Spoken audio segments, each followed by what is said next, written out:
नमस्कार दोस्तों। आज की इस क्लास में हम आरपीएससी सेकंड ग्रेड सिलेबस के बारे में चर्चा करेंगे। दोस्तों, ये जो सिलेबस है ये सेकंड ग्रेड भर्ती परीक्षा 2018 भर्ती परीक्षा का है और आरपीएससी वर्तमान में जो 2022 की भर्ती करने जा रही है उसका सिलेबस अभी जारी नहीं किया है, लेकिन संस्कृत विषय का जो सिलेबस लगभग यही रहने वाला है। तो दोस्तों, इस पर हम विस्तार से चर्चा कर लेते हैं कि किस पार्ट से संबंधित कितने क्वेश्चन आएंगे और कितने कितने अंक बाहर रहेगा। तो दोस्तों, सबसे पहले हम बात करते हैं माध्यमिक उच्च माध्यमिक स्तर की पार्ट नंबर फर्स्ट के अंतर्गत, जिसका टोटल अंक रहेगा 180 180, जिसमें 10वीं और 12वीं के स्तर का संज्ञा प्रकरण से प्रश्न आएंगे। सामान्य प्रश्न, इत संज्ञा है, संयोग संज्ञा है, संहिता संज्ञा है, सवर्ण संज्ञा है, उदात्त संज्ञा है, अनुदात्त संज्ञा है, स्वरित संज्ञा है, उच्चारण स्थानानि, जो उच्चारण स्थान है वो, प्रयत्न और पद संज्ञा, इनके बारे में आपको अच्छे से पढ़ना है और इनसे संबंधित प्रश्न पूछे जाएंगे। इसमें पॉइंट नंबर 2 है, कुछ सूत्र दिए हुए हैं, उनका संधि और संधि विच्छेद आपको करना है। जैसे संधि सूत्र है असंधि, संधि के 3 भेद होते हैं, असंधि, हल संधि और विसर्ग संधि। इसके अंतर्गत जो असंधि है उसके अंतर्गत कुछ सूत्र हैं, इको यणचि, एचो यवायावः, अकय सवर्णे दीर्घ, आद्गुणः, वृद्धि रेचि, एंगी पररूपम, एंग पदांतदति, ईदुदेद द्विवचनम प्रगृह्यम, ईदुदेद द्विवचनम प्रगृह्यम। ये अच संधि से संबंधित सूत्र है, इनको आपसे विस्तार से पढ़ना है। और इनका जो स्तर है माध्यमिक और उच्च माध्यमिक है, अर्थात 12वीं क्लास तक आप वरिष्ठ उपाध्याय की बुक लेकर के और कनिष्ठ उपाध्याय की बुक लेकर के आप इनको पढ़ सकते हैं।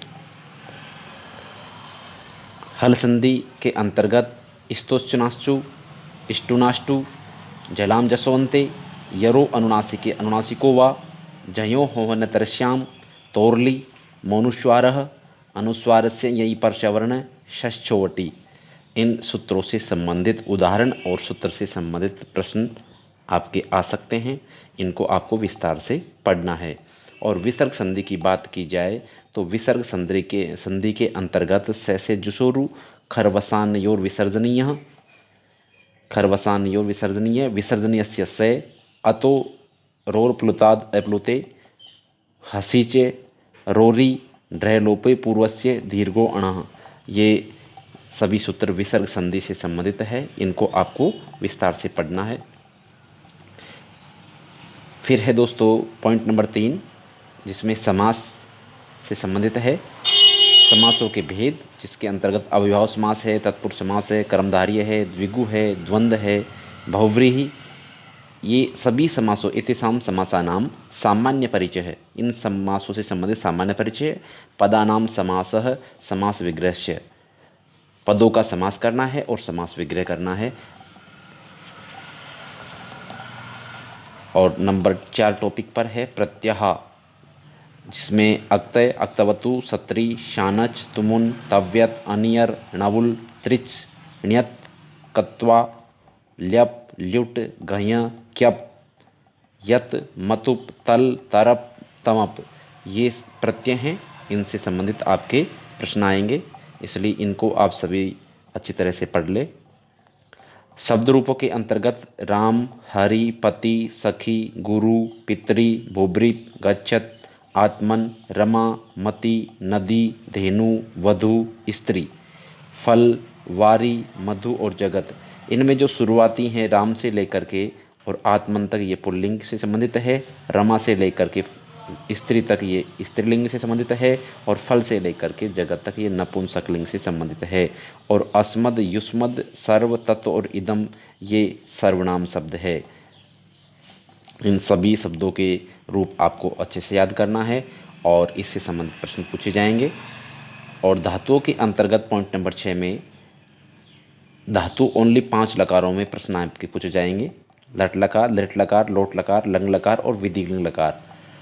और धातु कौन कौन सी है? भू है, इस, त्यज, गम, जी, द्रस, नी, पच, पा, लब, वृत, सेव, श्रु, हन, दा, जन, नृत, कुर्द, सक, क्री, प्रच्छ, लिख, नम, चुर और कथ। इन धातुओं से संबंधित 5 लकारों में प्रश्न पूछे जा सकते हैं। आपको अच्छे से याद करना है। और पॉइंट नंबर 7 है अव्यय पद हैं। अत्र, अद्य, इतः, इत्थम, इदानीं, शनै, उच्चै, नमः, कथं, कदापि, किल, पुनः, यथा, तथा, खलु, दिक्, प्रातः, चिरं, किमर्थं, कुतः, कदा।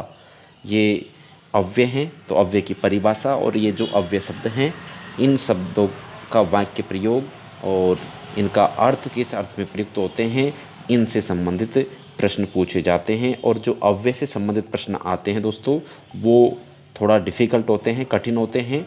उनको अच्छे से आप बार बार पढ़ोगे और प्रैक्टिस करोगे और उनका जो अर्थ है उसको आप वाक्यों में प्रयोग करोगे, तब जाकर आप सही अच्छे से इन प्रश्नों को कर सकते हैं। अगला जो इसमें पॉइंट नंबर 8 है वो उपसर्ग से संबंधित हैं। और दोस्तों संस्कृत में 22 उपसर्ग होते हैं और ये 22 उपसर्ग को आप अच्छे से याद करें, जिनके अंतर्गत यहाँ प्र, प्रा, अप, सम, अनु, अव नहीं है दोस्तों। दुर, वि, आ, अति, सु, प्रति, परि, उप, निर और अधि सभी हैं, लेकिन आपको 22 प्रत्ययों का अच्छे से आपको अभ्यास करना है, पढ़ना है।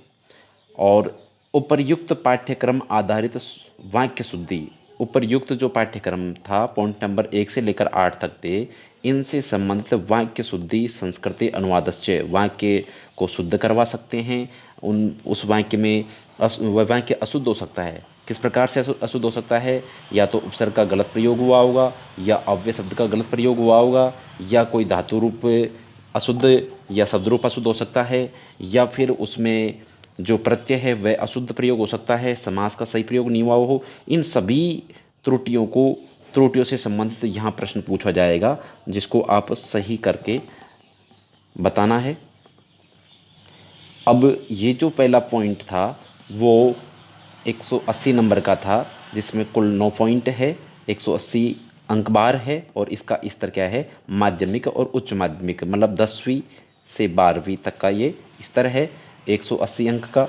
अब हम सेकंड पार्ट की ओर चलते हैं और इसके अंतर्गत है संस्कृत साहित्य इतिहास संबंधी प्रश्न। हाँ, संस्कृत साहित्य के इतिहास से संबंधित प्रश्न आएंगे और इसमें है निम्नलिखिता नाम महाकवि नाम एवं व्यक्तित्व कृतित्व संबंधी सामान्य प्रश्न। हाँ, महाकवि जो है, महाकवयः वाल्मीकि, अश्वघोष, कालिदास, भारवी, माघ और श्रीहर्ष, इनसे संबंधित प्रश्न पूछा जाएगा। इनको अच्छे से आपको याद करना है। और गद्य काव्य जो कवय है, गद्य कवि है जो दंडी है, सुबंधु है, बाणभट्ट है, अंबिका दत्त, व्यास है। और नाट्य कवि जो है वो भास, कालिदास, बहुभूति, शुद्रक और विशाख दत्त है। और नीति कवय के अंतर्गत भर्तृहरि है, पंडित विष्णु शर्मा है, पंडित नारायण पंडित है। और अर्वाचीन जो कवि है उनके अंतर्गत देवऋषि कलानाथ शास्त्री, भट्ट मथुरानाथ शास्त्री, पंडित पद्म शास्त्री, डॉक्टर प्रभाकर शास्त्री, पंडित सूर्यनारायण शास्त्री, इनसे संबंधित प्रश्न पूछे जा सकते हैं। तो दोस्तों यहाँ तक जो पार्ट फर्स्ट था, यहाँ तक पॉइंट नंबर 10 तक, ये इनका जो कठिनाई स्तर है वो 12वीं तक का स्तर का होगा और ये टोटल 180 नंबर का होगा। अब पार्ट नंबर सेकंड दिया हुआ है जिसका स्तर है स्नातक, अर्थात BA लेवल का। BA लेवल का आपको कठिनाई स्तर यहाँ दिया हुआ मिलेगा और उसका अंक बाहर है 80, अर्थात 80 अंक का प्रश्न, 80 अंक के प्रश्न आएंगे, जिसके अंतर्गत सबसे पहला पॉइंट है निम्नलिखितानां सूत्राणां सामान्य परिचयात्मक प्रश्नः वाक्य प्रयोगाश्च। ये कारक से संबंधित है और इनके सामान्य परिचय और सामान्य परिचयात्मक और वाक्य प्रयोग संबंधित प्रश्न आएंगे। प्रातिपदिकार्थ लिंग परिमाण वचन मात्रे प्रथमा, कर्तुर्निष्ठितम कर्म, अधि सिंहस्थासाम कर्म, अकथितं च उपान्वध्याङ्गवशः अभितय परितय समयानिक्षा हा प्रतियोगे अपि कालाध्वनोरत्यंत संयोगे साधकतमं करणं कर्तरीकरणयोस्तृतीया अपवर्गे तृतीया येनांग विकारः सहयुक्ते अप्रदाने कर्मणा यम अभिप्रेति से संप्रदानम रुच्यार्थानां प्रियमाण क्रुद्ध ध्रुयोर्स्य सूर्यार्थानां यम प्रतिकोपः नमः स्वस्ति स्वाहा स्वधा अलम वसड़ योगाच्च ध्रुवम अपाये अपादानम वेत्रार्थानां भय हेतु जन्नी कर्तु प्रकृति भुवः प्रभव आधारो अधिकरणम यतश्च निर्धारणम यस्य च भावेन भावलक्षणम षष्ठी से कर्तरीक्रमणों कृति, ये सूत्र हैं और ये सभी कारक से संबंधित है। अर्थात आपको कारक प्रकरण को अच्छे से आपको पढ़ना है और उसका स्तर होगा स्नातक अर्थात बीए स्तर का आपको कारक प्रकरण पढ़कर अच्छे से तैयार करना है। निम्नलिखित छंदों से संबंधित प्रश्न आएंगे जिनका आपको सामान्य परिचय होना चाहिए। और छंदों के अंतर्गत कौन कौन से छंद है? अनुष्टुप छंद है, आर्या है, इंद्रवज्रा है, उपेंद्र वज्रा है, उपजाति, वंशस्थ, द्रुत विलंबित, भुजंग प्रियातम, वसंत तिलका, मालिनी, मंदाक्रांता, शिखरणी, शार्दूल विक्रीतम और श्रद्रा, ये छंद है। इस पॉइंट नंबर 3 के अंतर्गत अलंकार है और अलंकारों के अंतर्गत आपको इसके लक्षण और उदाहरण से संबंधित प्रश्न पूछे जाएंगे। तो अनुप्रास, यमक, श्लेष, स्वभावोक्ति, उपमा, रूपक, उत्प्रेक्षा, व्यतिरेकः, संदेह, भ्रांतिमान, निदर्शना, दृष्टांत, अर्थातरन्यास, दीपक, तुल्य योगिता, इनसे संबंधित प्रश्न आएंगे। तो इन सभी अलंकारों को अच्छे से आपको पढ़ना है। पॉइंट नंबर 4 के अंतर्गत ग्रंथों का सामान्य, सूक्त है, सूक्त ग्रंथ उनका सामान्य परिचय है, सामान्य प्रश्न आएंगे। इंद्र सूक्त है, दूसरे मंडल का 12वां अध्याय है, पुरुष सूक्त है 1090 और अग्नि सूक्त है 1:1, विष्णु सूक्त है 1.154 और फिर भगवत गीता है जिसका दूसरा अध्याय से संबंधित प्रश्न आएंगे और ईशावास्योपनिषद है, प्रश्न इनसे संबंधित प्रश्न पूछे जाएंगे। और पॉइंट नंबर 5 जो है वो भारतीय संस्कृति संबंधी प्रश्न, वर्ण व्यवस्था, आश्रम व्यवस्था, षोडश संस्कार और पंच महायज्ञों से संबंधित प्रश्न पूछे जाएंगे।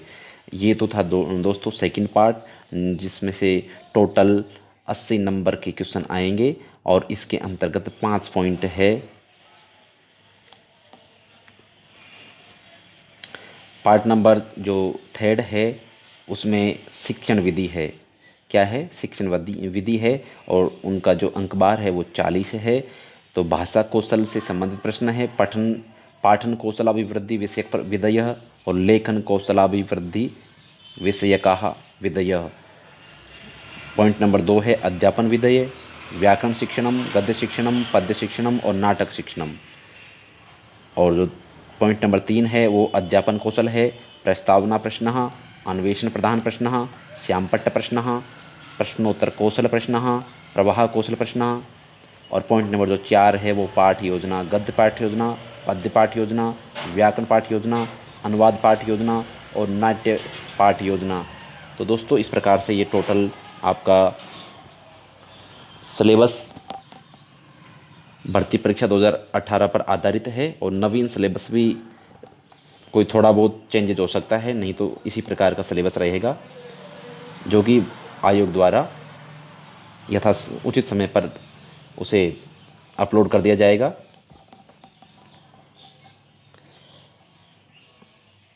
इसमें दोस्तों जो questions paper will carry maximum 300 marks, मतलब जो ये क्वेश्चन पेपर होगा वो 300 नंबर का होगा।